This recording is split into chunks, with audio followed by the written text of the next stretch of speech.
Hello friends. तो भाई कैसे हैं आप लोग।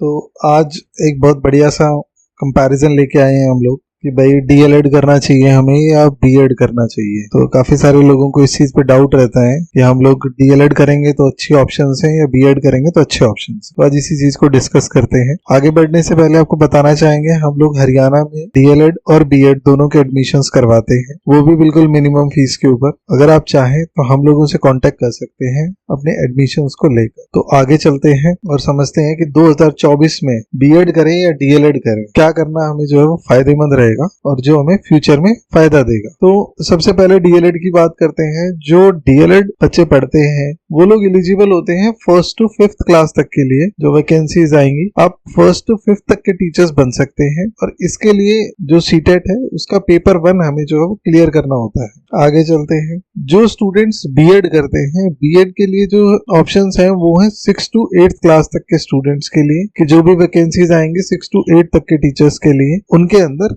बीएड स्टूडेंट्स जो हैं वो पार्टिसिपेट करेंगे। वहां डीएलएड वाले पार्टिसिपेट नहीं कर सकते। सेम ऐसा ही है 1st to 5th तक के अंदर बीएड वाले पार्टिसिपेट नहीं कर सकते हैं और इसके लिए जो है वो सीटेट का पेपर 2 हमें देना होता है जब ये वैकेंसीज आती है इन्हें फुलफिल करने की। आगे चलते हैं। अब इनमें ना प्रॉब्लम्स क्या है और लिमिटेशंस क्या है थोड़ा सा वो देख लेते हैं। जो डीएलएड का प्रोग्राम है वो सिर्फ प्राइमरी स्कूल के लिए वैलिड होता है कि आप सिर्फ प्राइमरी के टीचर बनेंगे, और जो सेकेंडरी वाला होता है उसके लिए बीएड का ऑप्शन जाता है। जिन्होंने बीएड किया है वो सेकेंडरी स्कूल में टीचर्स बनते हैं। लेकिन ये तो हो गई गवर्नमेंट स्कूल की बात। और अगर हम प्राइवेट स्कूल की बात करें तो प्राइवेट स्कूल वाला जनरली कोशिश क्या करेगा कि भाई मैं एक ही बीएड वाला टीचर रख लूं जो मेरा प्राइमरी को भी पढ़ा दे और मेरा 6th to 8th भी पढ़ा दे, 9th 10th को भी पढ़ा दे। तो एक स्कूल वाले के हिसाब से जिसने बीएड किया होगा वो उसको प्रेफरेंस चाहेगा कि मुझे डीएलएड की बजाय कोई बीएड वाला मिल जाए। दूसरा, लिमिटेड ऑप्शंस हो जाते हैं बीएड कोर्स को करने के लिए आफ्टर डीएलएड।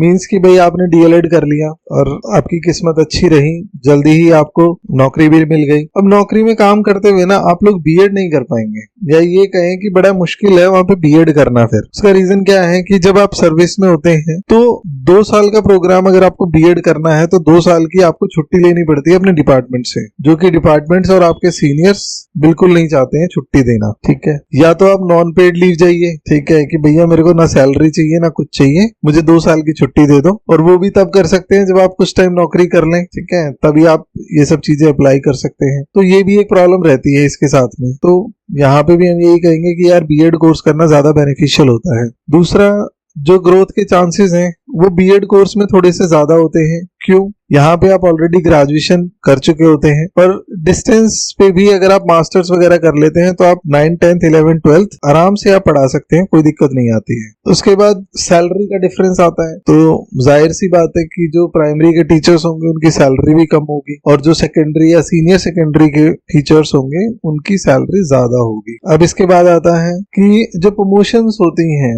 वो डीएलएड वालों की बहुत धीरे धीरे होती है, क्योंकि भाई जो 1st to 5th तक के लिए पढ़ा रहे हैं तो उनकी प्रमोशन तो वो क्या ही करेंगे। जो बच्चे बीएड करके जाते हैं, मान लीजिए वो 6 to 8 तक के लिए लग गए, तो वहां पे उनको एक ऑप्शन मिल जाता है कि यार ठीक है आप मास्टर्स कर लो, आप 9th 10th 11th 12th वो सब भी पढ़ा सकते हो।